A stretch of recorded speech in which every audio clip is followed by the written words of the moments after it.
I'm Ashton Addison from EventChain for Investment Pitch Media and the Crypto Coin Show. And today on Blockchain Interviews, we have Jeremy Bourne, the CEO of NFT Genius. Jeremy, welcome to the show, and thanks for taking the time today. Thanks for having me, Ashton. A little bit mobile today, so thanks for bearing with me. Hey, no worries. And crypto's moving fast. We always got to be moving around. So I know you're hustling, and I really appreciate you taking the time today. And I would love to just start our conversation off with hearing a little bit on your background in the blockchain space and how that led you to starting NFT Genius. Yeah, absolutely. Yeah, so I've been in crypto since about 2016. Didn't listen to my friend in 2014 when they said get in, buy Bitcoin. Didn't do it, So not as bad as somebody that their friend told them in 2010, I guess. So came into the space. I used to consult for Fortune 500, 100 brands, helping them with their digital marketing initiatives. So really helping just drive engagement in real time through their customers through geolocation and different types of mapping technologies. And then really got into really interesting things like artificial intelligence, machine learning, artificial intelligence as it relates to generating chatbots and conversational flow. So really started doing some cutting edge stuff, which was fun. And then doing a lot on the analytics side where machine learning would help predict the eventual outcomes. So you can create better predictions as to what your clientele would actually ultimately want. So as I'm doing this on the analytics side, I'm obviously working with some really incredible developers and people that are way smarter than me. And they're just saying, hey, you need to look at blockchain, you need to look at crypto. And I just said, okay, you know what, it's time. I need to take a second look and I need to get in. What I saw was atrocious, right? The UIs and everything were just terrible, right? It looked like it was stuck in 1992. And the data was all over the place. It was a mess. So I just came in the space and just said, you know what, if I can take a small part in helping clean up the mess and creating some sort of, less controversy and less, conflicting information, right? The price of Bitcoin still, is different across every exchange. It's not, one human, for one price. But the analytics platform we were trying to build under Coin Genius was really setting out to help clean up that data and create consistency. Then we got into the event space and we started doing some interesting things around events called collective intelligence, bringing people together in the crypto space. And then NFTs was born, right? And I started getting into NFTs and started listening and learning and put on something called NFT Day. Once again, is just to try to bring together some of the brightest minds in the space and just to absorb and learn about what's happening and why this was such a transformational technology like cryptocurrency. So as soon as I caught the bug of NFTs, I feel like it was worse than, the crypto bug in the sense that I come from the digital background. I come from digital content and, content creation. So for me, this made a lot of sense and I saw so many opportunities in the space. So I decided to just dive in, and what better way to dive in than create your own product and brand. So we created something called Bitcoin Origins, which was really the first time that anybody tried to kind of take on storytelling and merge it together with NFTs. So we did that, and I think we did it pretty effectively on the Wax blockchain.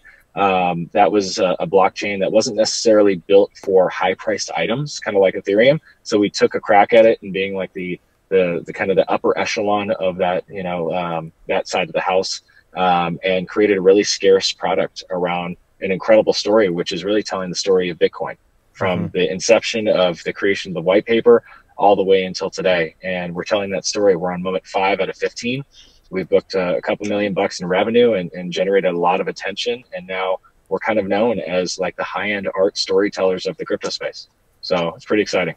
Very cool, Jeremy. And yeah, I've been familiar with Coin Genius when, you were working with that before NFT Genius started. And I think now is the perfect time as NFTs are really just growing and expanding into the mainstream, and adding that storytelling aspect is just, it makes a huge difference because there's a lot of people that are just creating NFTs that they don't really have a lot of meaning, right? And you need to have that long-lasting underlying value. And I think that what you're doing with Bitcoin Origins is something that is the start of something great. Now, thank you. Appreciate it. Yeah, and I wanted you to just touch a little bit further on, turning these NFTs into stories. Is it really, when people see NFTs, they either see just a picture or an animated GIF, and trying to find value beyond that can be hard unless you really build a story around it. And I wanted to hear a little bit of further insights into Bitcoin Origins and how you've added the stories into NFTs.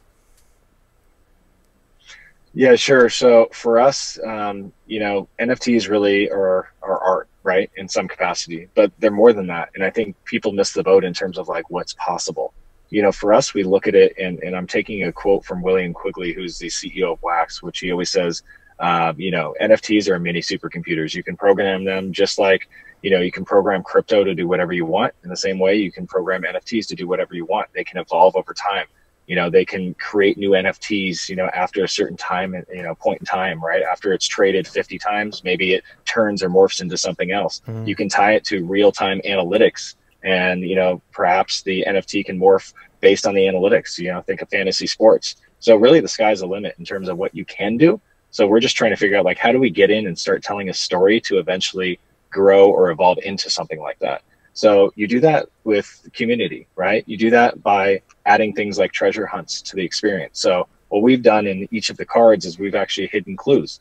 So in each of the cards, there's a clue that you can find that kind of leads to a part in the story to where if you get a card and somebody else gets a card, the whole story in the treasure hunt doesn't necessarily make sense unless you speak about it, unless you talk about it in the community. So that's given us and driven an organic community experience that I haven't really seen before, because at the end of it, there's one Bitcoin, and a whole Bitcoin is a prize. So you can win that together as a community or a small group, or you can win that as an individual. And it's a free-to-play model in the sense that you could go on Atomic Assets and you can look at the templates and you could see everything that we've released. So in theory, you don't have to buy anything if you don't want to. We love mobile games, and we love that, you know, somebody could in theory beat Candy Crush without spending a dime. It sucks and it takes a lot longer, but you can do it. So we wanted to give that same opportunity to people, for them to come in, experience the art, experience the community, really free of charge, and, you know, have a chance at buying it one Bitcoin. So, you know, we're at the end of our first chapter, which is, you know, chapter 1 is called The Uprising, which is the fifth moment was just released. So we're really at the end here. So somebody's about to win the first Bitcoin. We've announced, because we've grown so much, that we're integrating more Bitcoin. So it's not just a one Bitcoin prize. There's going to be multiple Bitcoin released throughout this journey. So pretty excited to see what happens and who ultimately wins this first Bitcoin. That's really exciting. And yeah, one Bitcoin is a huge reward, especially with the appreciation in this last year. So I'm sure that's gathering a lot of attention to the NFT stories. And I'm curious, in terms of the actual NFTs, I know you mentioned there's a free-to-play model. You don't really need to be paying anything. For people that are collecting these NFTs and looking at, you know, the marketplaces for them, are you doing primary releases of a limited edition amount of NFTs, and then are those also available to buy on NFT marketplaces like OpenSea and other marketplaces? Yeah, no, good question. So this particular set is on the Wax blockchain. So the predominant place in which you can buy those in the secondary market is called Atomic Hub. There's others out there as well, but you actually do the main purchase. Our primary sale is done through our website at btcorigins.com. So we do a drop, you know, so every moment we have a drop. We do it usually on a Friday. We have 3 different block sizes. So if you think about it, like we're doing packs basically, right? But ours are just blocks, just like blocks in the blockchain. So you can buy a block at $20. That gives you 1 card. You can buy a block at 200 or 250 bucks. That gives you a couple cards and some really special rare things. Or you can buy our highly coveted 4 megabyte block. And that one, you know, goes for quite a bit on the secondary markets, you know, just looking at history. So that one costs $500 each. And you get a number of different cards in there. You get a block reward, and, you know, there's different parts of the story, and there's different clues that are associated with each of those blocks, and different redemptions and surprises that no one ever sees coming. And that's where we have fun. You know, we try to keep the community engaged, and we try to throw, you know, different, you know, curves and twists and turns in the mix, because it gets people excited and gives them something to talk about. So, you know, with that said, our drops are one thing, and then secondary market sales, like I said, mostly happen on things like Atomic Hub, where people are trading these or trying to complete sets. And, you know, it's just great to see like some of these hardcore collectors coming out and really wanting to complete a moment or a set. You know, we just released, you know, the creation of Mount Gox, and to a lot of people that might have been there, it's really meaningful, right? And there's so many other incredible moments that just evoke this emotional response, you know, in us. And when we hear about like Silk Road, or we hear about, you know, all these different things that happen in Bitcoin's history, and each of them are going to speak differently to other people. And it's great that we have true collectors and people that literally are sitting here and they're like, I'm never selling. I want to collect a piece of Bitcoin history. And that to us was really special. That is very special. And I think it's a great secondary part of the education of, you know, the history of Bitcoin and how it's come to be as well. So I really like that. And you did mention you're working with Wax blockchain. I have had William Quigley from Wax on. I know they've been in NFTs for a long time, since they, Yep. for years.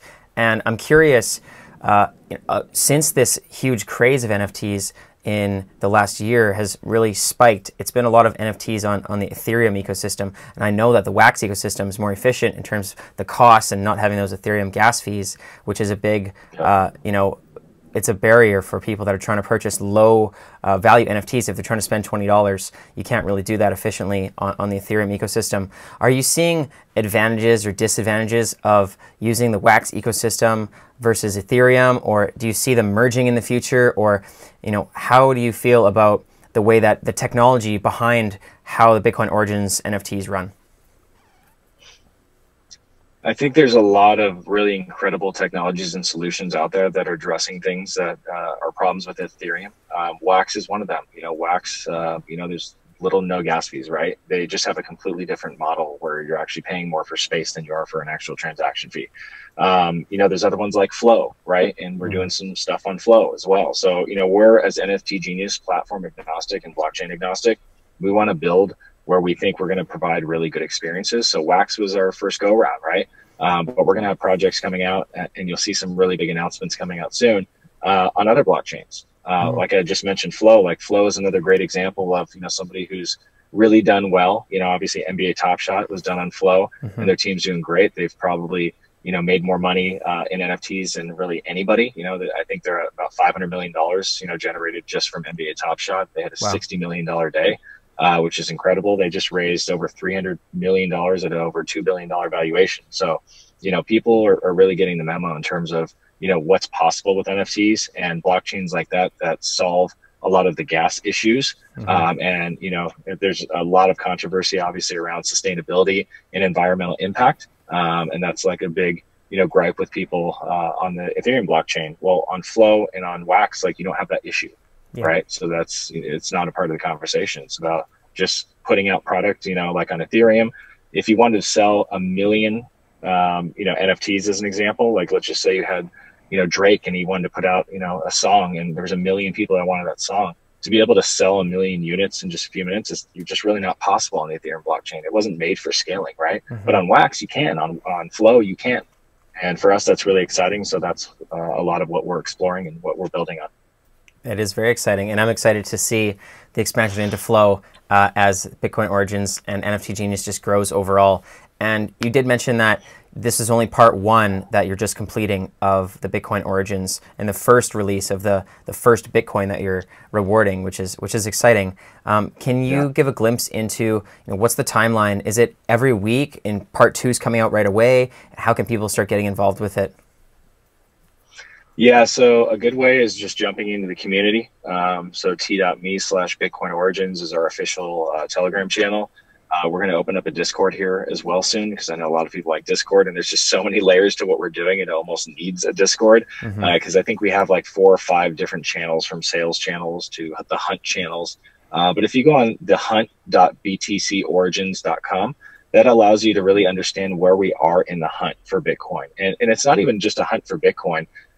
These puzzles unlock things, right? So they unlock new moments, or they unlock a hidden card that nobody knew existed. There's things that have never been found to date, right? That maybe even date back to moment 2.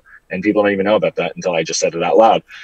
So this site actually helps you understand the sequential nature of where we are in the hunt, and how maybe you can jump in and participate and help the community, because anybody can help. Right? A lot of these interesting quests, if you will, end up on Google Maps, and it puts you in the middle of Africa, and you're actually trying to find a hidden symbol that exists somewhere on a building, right? Wow. So we kind of take you all around the world while trying to educate people about the history of Bitcoin and the history of money. And a lot of people don't even understand that in the background, that's what we're doing. We're taking you on a journey to help you understand fundamentally what Bitcoin is about. It's about way more than just money, and kind of changing the nature of where we are financially as an ecosystem, as a nation, as a world economy.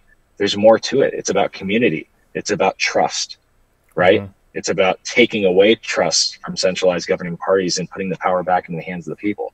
All of those lessons are being taught in very interesting ways in the community by some of the players that are on our team. So it's pretty exciting. Definitely very exciting, Jeremy, and to be able to be orange pilling these people through gaming and through fun, I think is just genius, and that just goes to the name NFT Thank Genius. you. So I really do appreciate what your team is doing. I will leave those links that you mentioned for the community and the website and the hunt in the description box below for the viewers. All the best with the next releases of Bitcoin Origins. I will be following along. I'm sure the viewers will be as well, and let's follow up in the near future. Yeah. Absolutely. One thing before we go, I just want to mention, I'm just going to put this out there. I haven't really talked about it out loud. We are building a music NFT marketplace. We are going to build this on Flow.